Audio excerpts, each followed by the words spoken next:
Olá, tudo bem, meus amigos, minhas amigas? Sejam bem-vindos ao Arena de hoje. Com certeza, uma mensagem importante para o seu coração e para a sua família. Você já parou para pensar em algumas perguntas bastante curiosas e bíblicas? Por exemplo, Apocalipse 14, versos 6 e 7. Ali fala de maneira muito clara sobre 3 anjos voando pelo meio do céu com uma mensagem, um evangelho eterno para pregar. Esses anjos são literais? São simbólicos? O que significam esses anjos? E por que eles aparecem voando? Outra pergunta. Quando o Apocalipse fala em evangelho eterno, se refere a quê? A esse evangelho? A outro evangelho? O que significa essa expressão, evangelho eterno? E mais, já ouviu falar do juízo final? O juízo final já aconteceu? Está acontecendo ou vai acontecer? E quem é quem nesse juízo? Quem é o juiz? Quem é o advogado? Quem são as testemunhas? Qual é a lei? Olha, são muitas perguntas, não são? Pois é, essas perguntas devem ser respondidas no tema de hoje. Por isso, eu quero que você pare tudo que você está fazendo e preste muita atenção. O tema de hoje é urgente. A mensagem é urgente. Por isso, pega a sua Bíblia, permaneça aí, não saia daí, chega mais perto e venha ser feliz conhecendo as profecias do Apocalipse.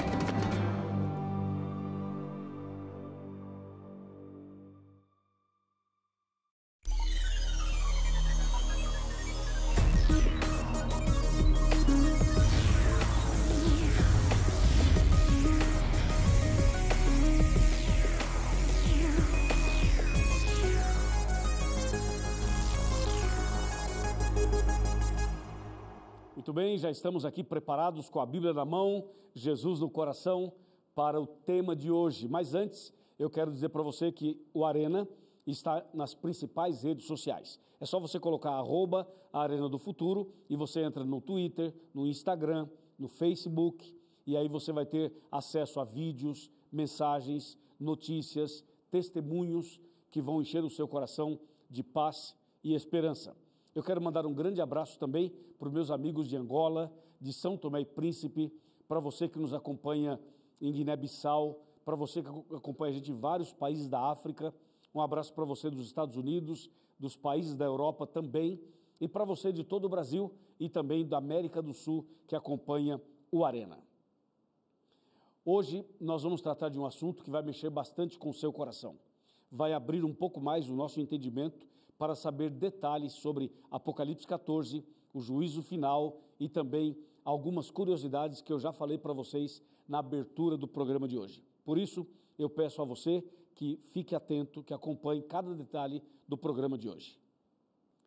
Já estamos preparados com a Bíblia na mão e eu tenho certeza que você também já está aí preparado para estudar essa mensagem maravilhosa da Palavra de Deus. O título é Mensagem Urgente, sabe por quê? Porque essa mensagem está baseada em Apocalipse 14, mas antes eu quero chamar a sua atenção para um fato que aconteceu há muitos anos atrás com uma cidade chamada Pompeia. A cidade de Pompeia era uma cidade romana e era uma cidade bastante interessante porque era turística, era visitada por pessoas ricas e por jovens e adolescentes. Era um lugar de luxúria, era um lugar que tinha muito pecado, muita rebeldia, muitos jogos, tinha muita promiscuidade, tinha pornografia também, o sexo era mais liberal do que em outros lugares. Uma cidade que era um ponto de atração para pessoas de toda a região. Assim era Pompeia. Mas um dia aconteceu uma tragédia. Um vulcão chamado Vesúvio entrou em atividade e transmitiu esse fogo, essas larvas terríveis, e acabou destruindo Pompeia. A cidade de Pompeia foi totalmente eliminada. Ela não existe mais. Ela foi soterrada por esse vulcão Vesúvio. Simplesmente acabou. Só que tem um detalhe curioso nessa história. Antes dessa erupção do vulcão, havia acontecido já isso antes uma pequena manifestação de que aquele vulcão entraria em erupção. E a cidade foi alertada. As pessoas foram comunicadas de que isso poderia acontecer e que eles deveriam tomar as devidas precauções. Mas, infelizmente, ignoraram e, quando o vulcão entrou em erupção de novo, acabou destruindo toda a cidade. Mas um sinal de alerta foi emitido, um aviso foi dado. A palavra de Deus também emite sinais. A palavra de Deus também nos mostra alguns alertas. Mas acontece que as pessoas hoje também ignoram os alertas bíblicos. Quando vier a destruição, muitas pessoas poderiam ter sido salvas, mas por ignorarem os alertas bíblicos, vão perder a salvação, vão perder a vida eterna. O tema de hoje é também um alerta para você. É também um recado para que você possa colocar a mão na consciência, no coração, abrir os olhos e tomar uma decisão ao lado da verdade e ao lado do Senhor Jesus.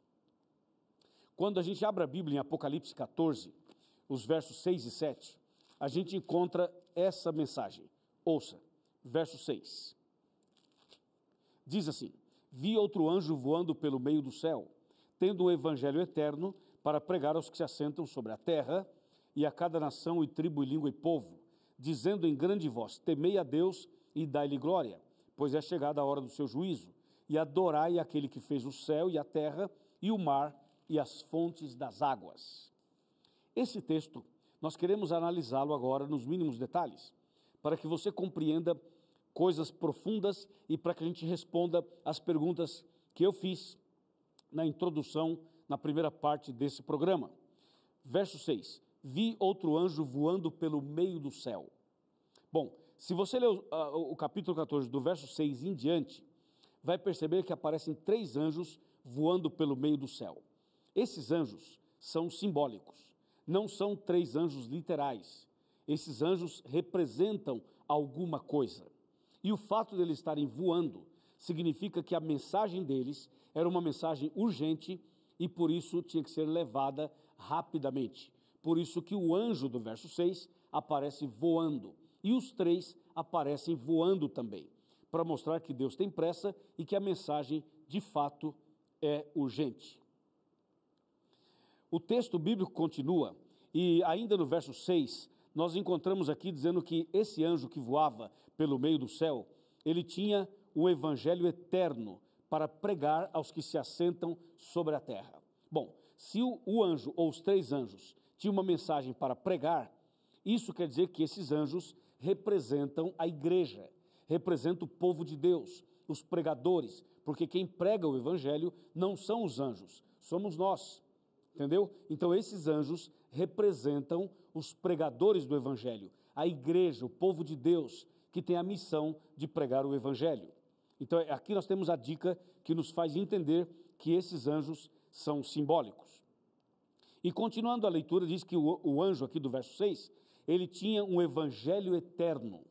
Bom, quando você fala em evangelho, automaticamente você pensa nos 4 evangelhos, Mateus, Marcos, Lucas e João, não é mesmo? Está bem, mas a palavra evangelho é uma palavra que significa, sabe o quê? Boas novas, boas notícias. Então, analisando na Bíblia profundamente a palavra evangelho, a gente descobre que evangelho é muito mais do que um livro, é muito mais do que palavras, é muito mais do que papel e tinta. Evangelho é uma pessoa, porque a melhor boa nova, a melhor notícia foi a vinda de Jesus para morrer na cruz em nosso lugar. Isso é evangelho. Jesus é o próprio evangelho. Por isso, quando fala que o anjo voava e tinha um evangelho para pregar, significa dizer que o povo de Deus tem uma missão de rapidamente levar a mensagem de Jesus a todo mundo, a todo o planeta, para que todos conheçam a salvação em Cristo Jesus. O texto bíblico continua mostrando, e antes de eu continuar a explicação do verso 6 e do verso 7, eu chamo a sua atenção para Romanos. Romanos capítulo 1 e o verso 16. Ouça o que diz aqui. Pois não me envergonho do evangelho, diz Paulo, porque é o poder de Deus para a salvação de todo aquele que crê, primeiro do judeu e também do grego. Percebeu? Então, para Paulo, o evangelho é o poder de Deus para salvar. E você sabe que quem salva é Jesus. Não há salvação em um livro, não há salvação em uma pessoa humana qualquer. A salvação é só através de Jesus. Então ele fala assim: eu não me envergonho do evangelho, pois o evangelho é o poder de Deus para salvar aquele que crê. Portanto, Paulo, ele concorda com o Apocalipse quando diz que evangelho é o poder de Deus para salvar. Em outras palavras, o evangelho é Jesus. Jesus é o próprio evangelho. Está claro?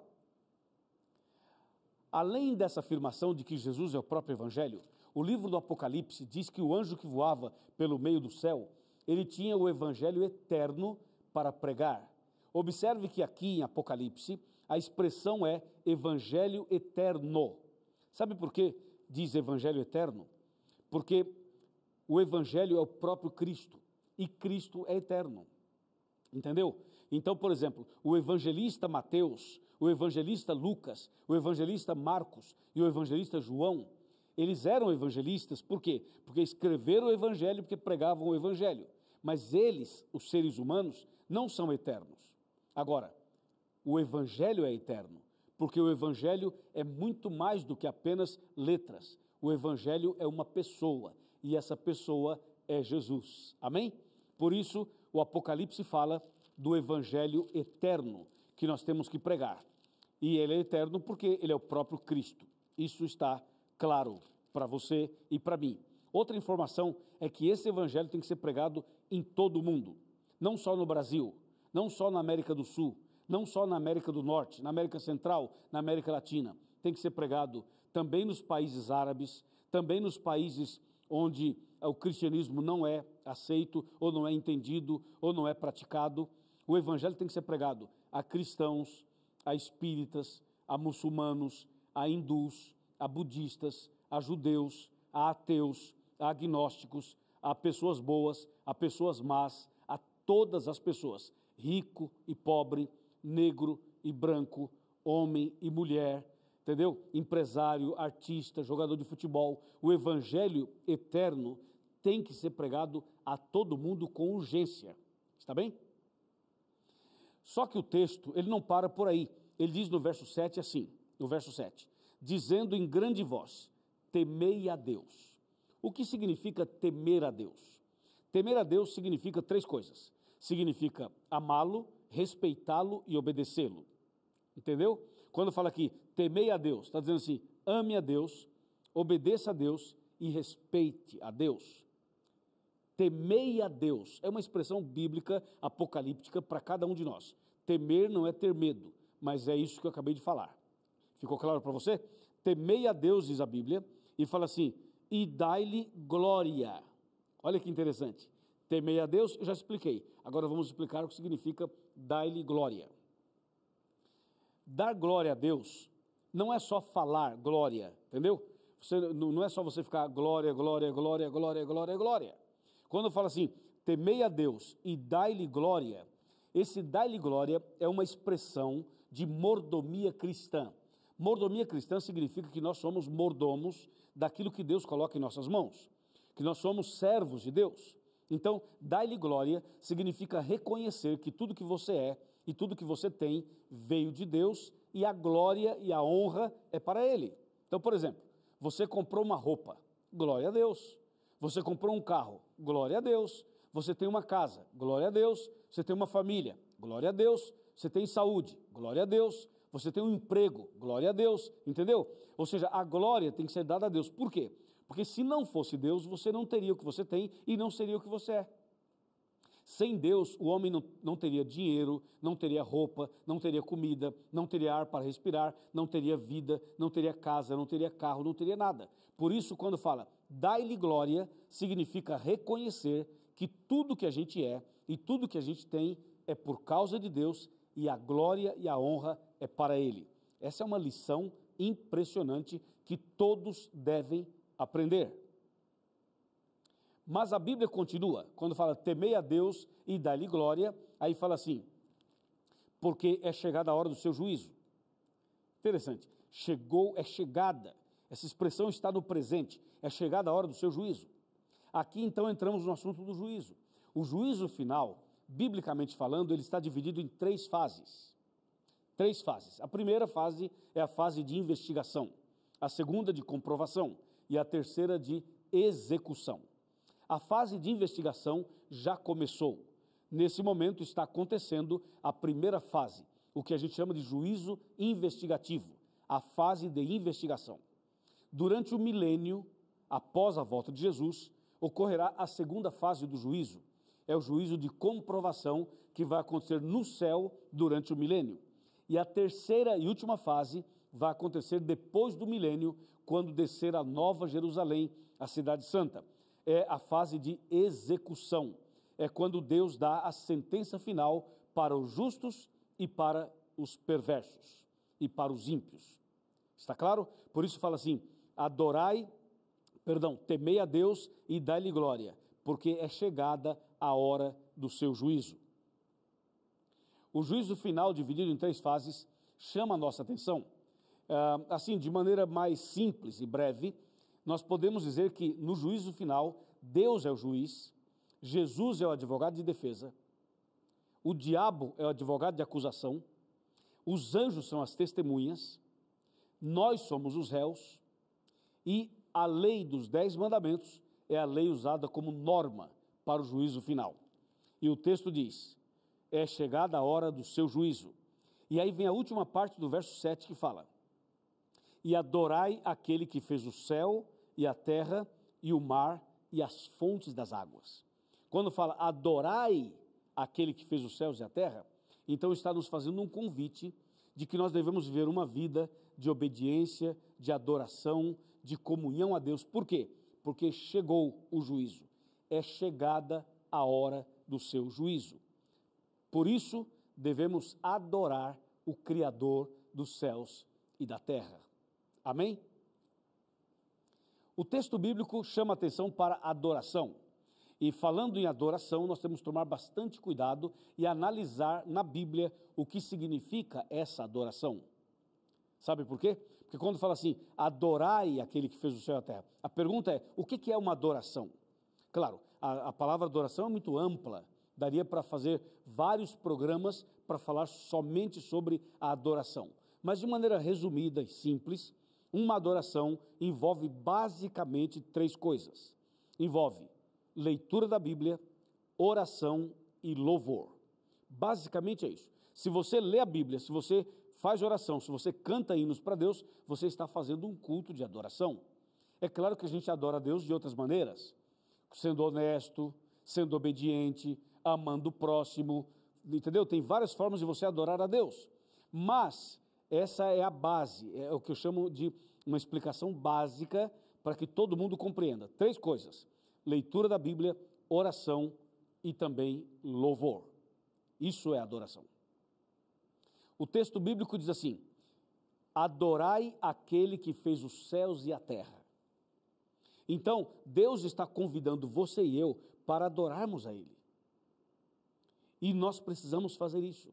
A adoração a Deus não é uma atitude egoísta de Deus, ao contrário, é uma atitude de amor de Deus. Quando a gente adora a Deus, quando você lê a Bíblia, quando você ora, quando você canta louvores a Deus, sabe quem é o mais beneficiado? É você mesmo.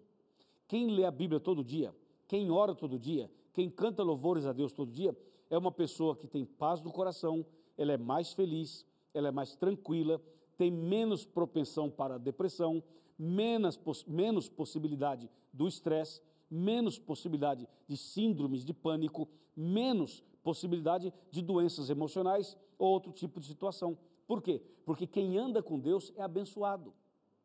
Se você andar com Deus, se você adorar a Deus, se você for fiel a Deus, Deus te abençoa automaticamente. Automaticamente você recebe uma proteção e uma bênção pela influência dessa comunhão que você tem com Ele. Por isso a Bíblia fala, adorai aquele que fez os céus e a terra. Por quê? Porque chegou o juízo. Estamos vivendo na época do juízo. E agora é hora de adorar realmente o Criador dos céus e da terra. Agora, toma muito cuidado, porque na adoração existe também uma profanação.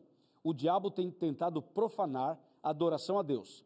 Por exemplo, Cuidado com a música. Tem música que é letra maravilhosa, ritmo maravilhoso, e você usa para adorar a Deus, porque tem tudo a ver com adoração. Mas também as pessoas estão indo longe demais. E tem algumas músicas que não são apropriadas.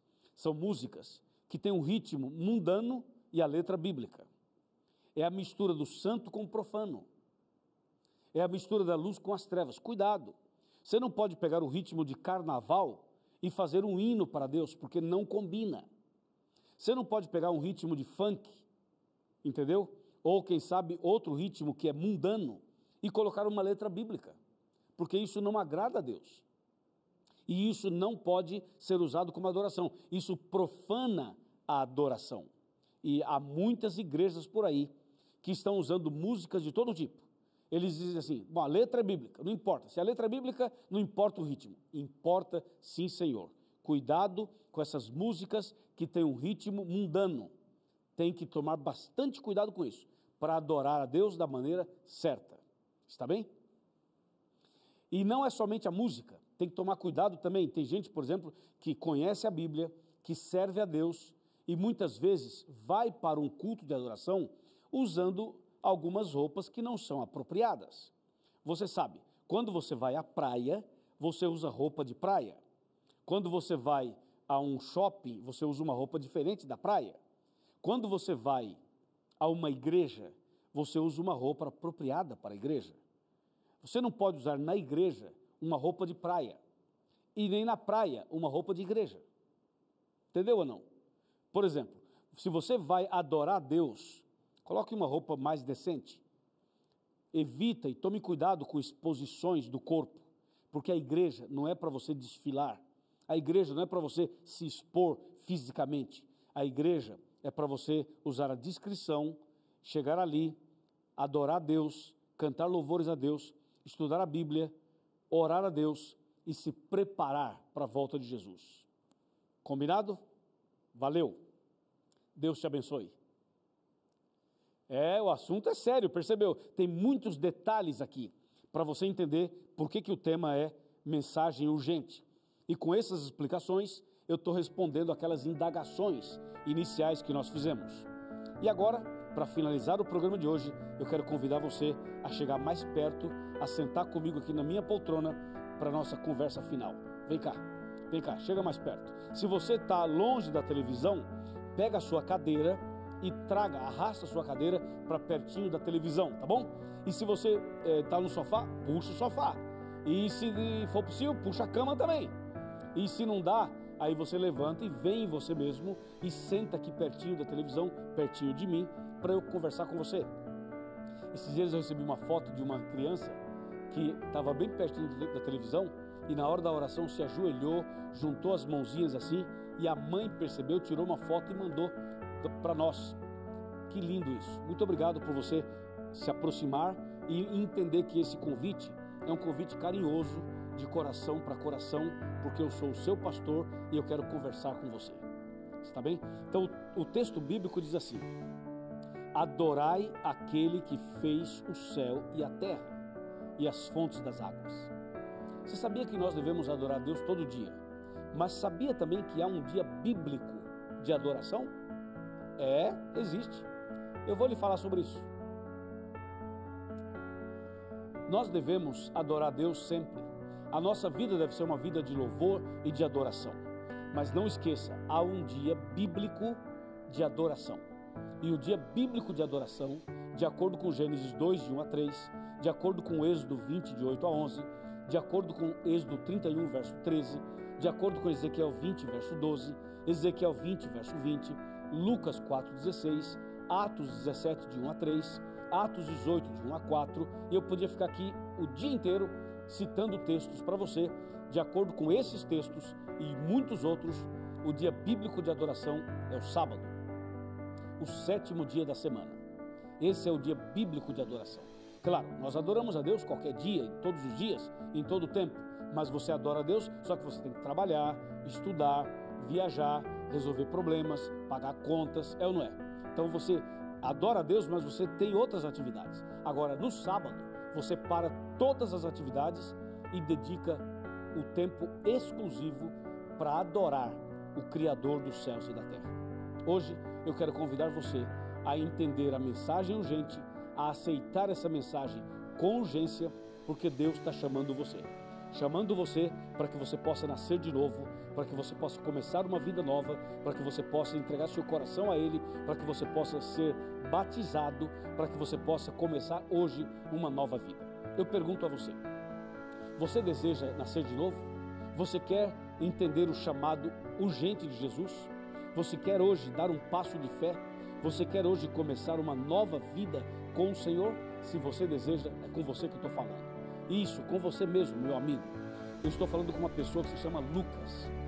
Lucas, você já sabe o que Deus tem para você. É um convite especial. Abandone o cigarro, abandone a bebida, abandone as drogas, aceite Jesus, estude a Bíblia, entregue a sua vida para Deus, nasça de novo, comece hoje uma vida nova. Estou falando com alguém que está me assistindo e está com uma garrafa de cerveja do lado. Bebeu uma, bebeu duas, bebeu três, bebeu um monte, está aí sentado, não consegue nem levantar, mas está me assistindo. Hoje Deus pode mudar a sua vida, hoje Deus pode curar você, entendeu? Estou falando com um homem que tem uma arma na mão, uma arma na mão, exatamente, e você está pensando em cometer uma loucura, não está? Está pensando em acabar com a vida, não está?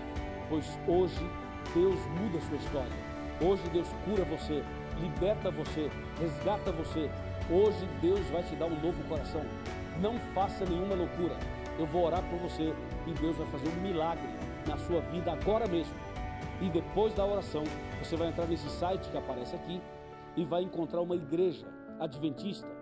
Vai fazer uma visita e lá o pastor, os anciãos, os irmãos vão ajudar você, estudar a Bíblia com você, explicar coisas para você e você vai começar uma vida nova. Eu tenho certeza que a mão do Todo-Poderoso está sobre a sua vida. Amém? Vamos orar então nesse momento. Levante a sua mão e vamos orar. Ó Deus Todo-Poderoso, obrigado pela urgência da Tua palavra.